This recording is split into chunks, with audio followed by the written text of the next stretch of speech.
Bismillahirrahmanirrahim. Assalamualaikum warahmatullahi wabarakatuh. Alhamdulillahi rabbil alamin. Wassalatu wassalamu ala asyrafil anbiya wal mursalin wa ala alihi wa sahbihi ajma'in, amma ba'd. Rabbi syrah li sadri wa yassir li amri wahlul 'uqdatam min lisani yafqahu qawli. Alhamdulillah wajib kita ucapkan karena berbagai kenikmatan yang diberikan Allah Subhanahu wa taala kepada kita. Baik itu nikmat hidayah, nikmat Islam, nikmat wikayah, nikmat kesehatan, dan termasuk nikmat umur panjang. Olehnya itu wajiblah kita ucapkan kalimat Alhamdulillahi rabbil alamin. Salam dan taslim kita peruntukkan kepada junjungan Nabi besar Muhammad Rasulullah sallallahu alaihi wasallam. Nabi yang menjadi suri tauladan, Nabi yang menjadi contoh, yang menjadi panutan, yang menjadi uswatun hasanah sehingga ada pegangan untuk hidup di dunia menuju ke akhirat kelak insyaallah.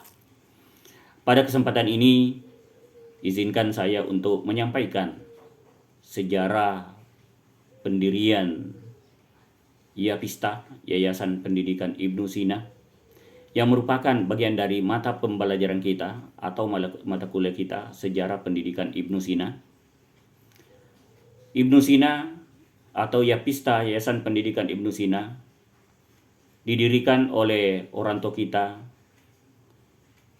Bapak Haji Andi Ibrahim, yang lebih terkenal kita panggil Opu atau Opu Haji Andi Ibrahim karena beliau lahir di Palopo, Sulawesi Selatan. Beliau awalnya bolak-balik antara Singapura dengan Batam, lalu kemudian menetap di Batam pada tahun 1970-an. Maka beliau menggagas, berazam, berniat untuk mengajukan pendidikan untuk Kota Batam. Akhirnya beliau berinisiasi untuk membangun satu yayasan pendidikan. Awalnya mereka ketika itu mengajukan beberapa nama, termasuk Ibnu Khaldun, Ibnu Arabi, Al-Farabi, dan termasuk Ibnu Sina sendiri. Ternyata ditetapkanlah nama Ibnu Sina itu sebagai nama dari yayasan tersebut. Maka kekalah nama itu, yaitu Yayasan Pendidikan Ibnu Sina Batam. Awal mula dari Yayasan Pendidikan Ibnu Sina Batam ini sebagai lembaga pendidikan, dirikanlah salah satu lembaga pendidikan, yaitu Madrasah Tsanawiyah yang setara dengan SMP. Berkembang, alhamdulillah kita sudah bisa melihat bagaimana perkembangan Ibnu Sina, mulai dari taman kanak-kanak, sekolah dasar, sekolah SMP, sekolah menengah kejuruan, baik yang ada di Pelita dan termasuk yang ada di Punggur.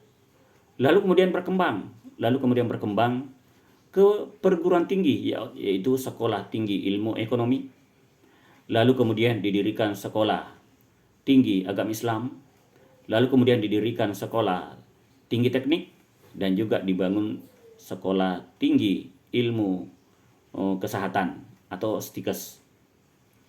Dan akhirnya STIE, Sekolah Tinggi Ilmu Ekonomi, Sekolah Tinggi Teknik, dan termasuk Sekolah Tinggi Ilmu Kesehatan dijadikan menjadi Universitas Ibnu Sina, dalam artian tiga fakultas dalam satu universitas.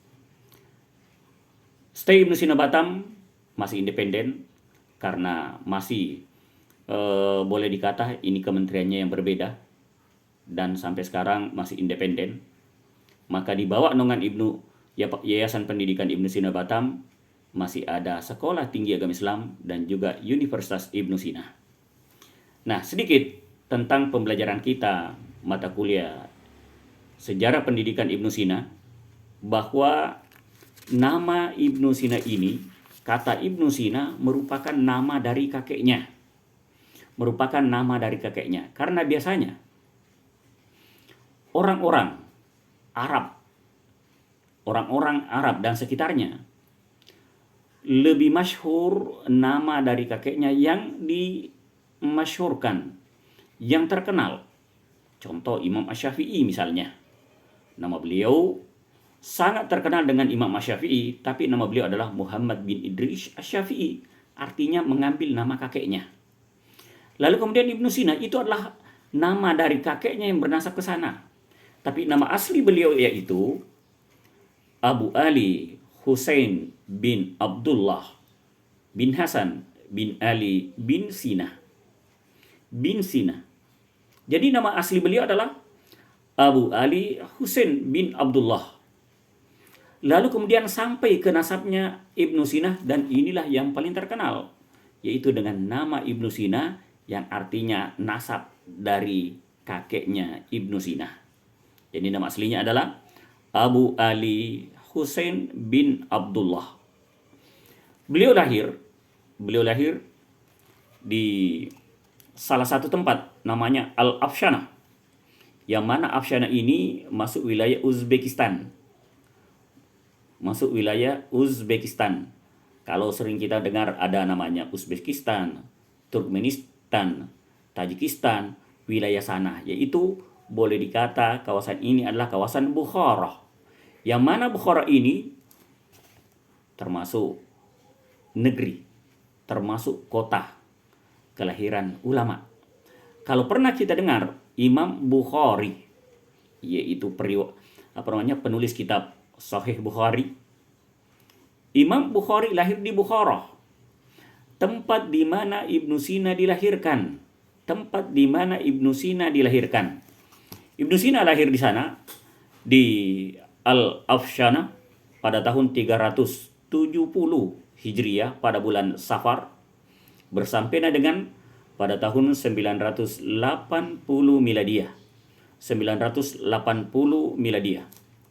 Ibnu Sina terkenal dengan Avicenna, yaitu bapaknya kedokteran. Tetapi pada dasarnya bukanlah hanya kedokteran yang beliau dalami, tetapi berbagai ilmu beliau bisa kuasai. Terbukti setelah beliau lahir pada tahun 370 Hijriah pada bulan Safar, yang bersampaian pada tahun 980 Miladiah di Afshanah, Uzbekistan atau wilayah Bukhara, tempat di mana Imam Bukhari dilahirkan. Masa kecil beliau, di masa umur 5 tahun, beliau sudah bisa mempelajari Al-Quran. Sudah memulai menghafal Al-Quran. Dan sekitar umur 10 tahun, beliau sudah bisa menghafal Al-Quran sebanyak 30 juz. Beliau sudah bisa hafal Al-Quran sebanyak 30 juz. Lalu kemudian Ibnu Sina mulai dididik dengan seorang guru atau tutor, yang mana tutornya ini dipanggil ke kediaman orang tua dari Ibnu Sina, termasuk mengajarkan Al-Quran dan mengajarkan tentang ilmu sastra atau bahasa, atau dengan ilmu-ilmu yang berkaitan dengan bahasa, baik itu nahwunya, baik itu balaganya, baik itu mantiknya. Jadi umur-umur yang relatif muda, Ibnu Sina telah mempelajari berbagai cabang keilmuan.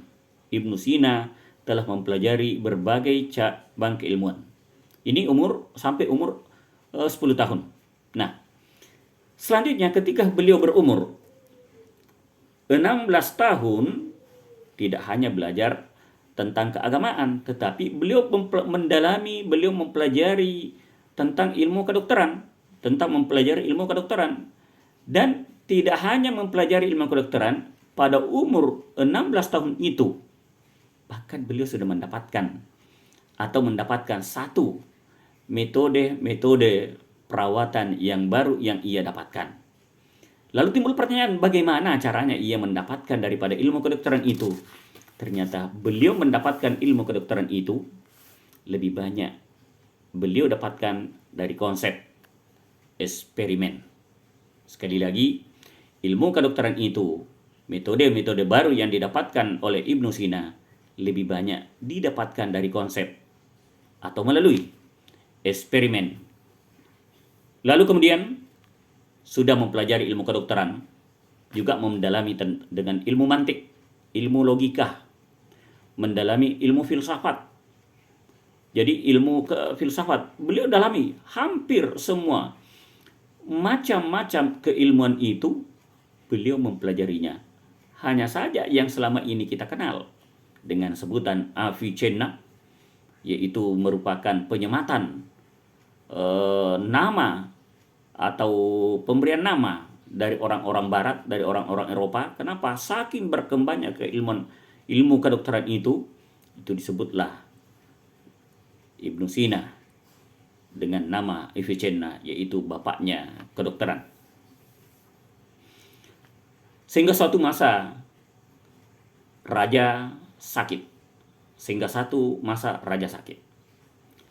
Raja ini hampir sudah mengundang semua tabib untuk mengobatinya. Hampir sudah mengundang semua yang ada di Afshana, yang ada di Uzbekistan untuk mengobati sang raja. Tapi ternyata Allah Subhanahu wa Ta'ala memberikan kenikmatan, memberikan satu kelebihan kepada Ibnu Sina. Akhirnya Ibnu Sina dipanggil untuk mengobati sang raja.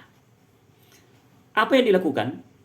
Akhirnya Ibnu Sina datang mengobati sang raja, yang kebetulan bapak dari Ibnu Sina juga termasuk pegawai tinggi, boleh dikata orang kerajaan atau orang pemerintahan. Maka Ibnu Sina datang mengobati sang raja. Beliau bisa menyembuhkan dengan izin Allah. Ibnu Sina mampu mengobati dalam artian menyembuhkan sang raja. Mampu menyembuhkan sang raja. Nah, ketika beliau bisa menyembuhkan sang raja, ia diberikan penghargaan oleh sang raja supaya Ibnu Sina tinggal di istana sebagai dokter kerajaan. Tapi pemberian itu Ibnu Sina tolak. Ibnu Sina tidak mau berada di istana sebagai tempat tinggalnya. Ada permintaan yang sangat unik, yang sangat menarik Ibnu Sina kepada sang raja.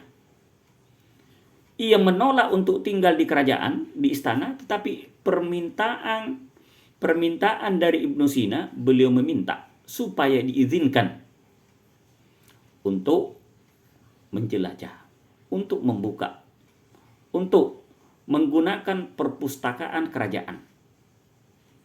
Dengan demikian, sang raja memberikan peluang, sang raja memberikan kesempatan kepada Ibnu Sina untuk masuk ke perpustakaan.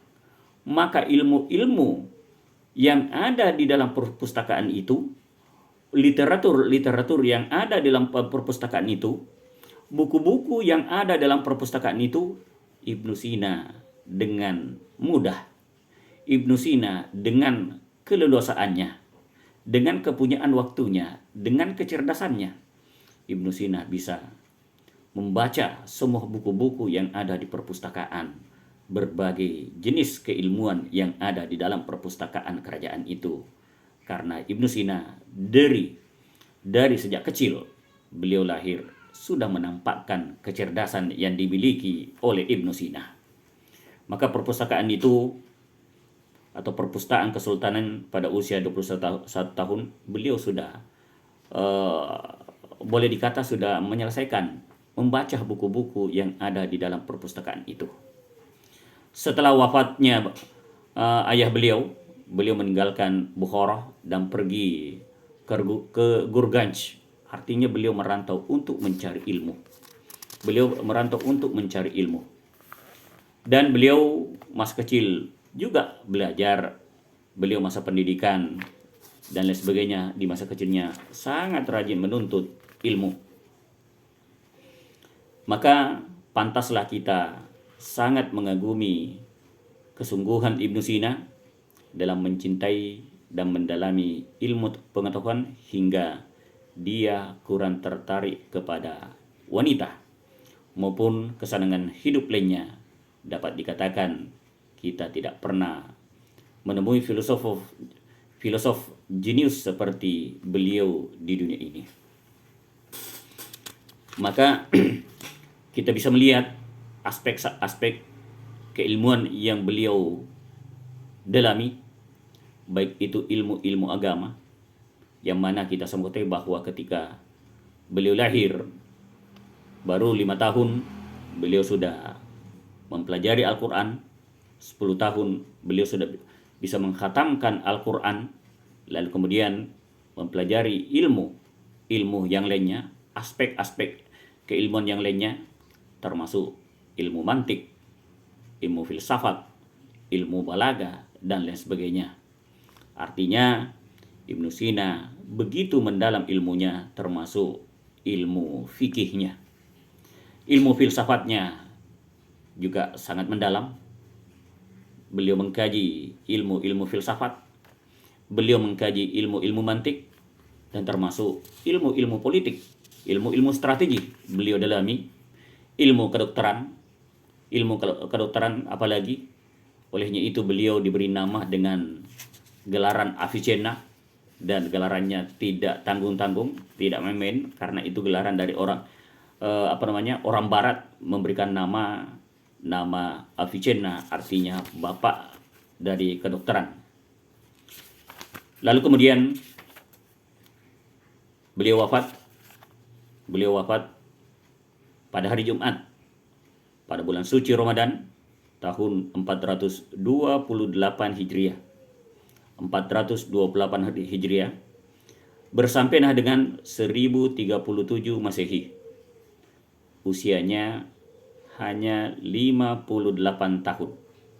Tetapi karya-karyanya, jasa-jasanya, ilmu-ilmunya banyak yang menjadi keberkahan untuk kita semua, untuk beliau. Dan beliau dimakamkan di Hamadan, di Iran yang ada sekarang. Jadi ini sejarah singkat.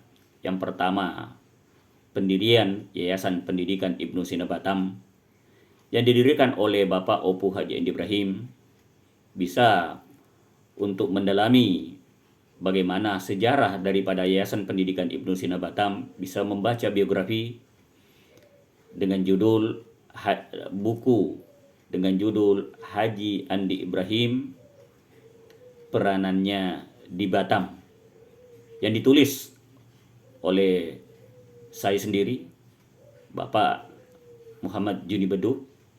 Di sana saya tulis di mana beliau lahir, keturunan beliau, yang mana beliau adalah seorang bangsawan yang datang dari tanah Luwu, yang mana hubungan keluarga beliau baik yang ada di Malaysia, bangsawan Malaysia, ataupun yang ada di Pulau Penyengat, kita bisa membaca sejarah atau biografi Bapak Opu Haji Andi Ibrahim, dan bagaimana perkembangan lembaga-lembaga pendidikan yang ada di bawah naungan Yayasan Pendidikan Ibnu Sina Batam. Dan inilah pertemuan pertama kita dalam sejarah pendidikan Ibnu Sina Batam. Mudah-mudahan ada manfaatnya. Saya akhiri dengan ucapan wallahul muwaffiq ila aqwamit thoriq. Assalamualaikum warahmatullahi wabarakatuh.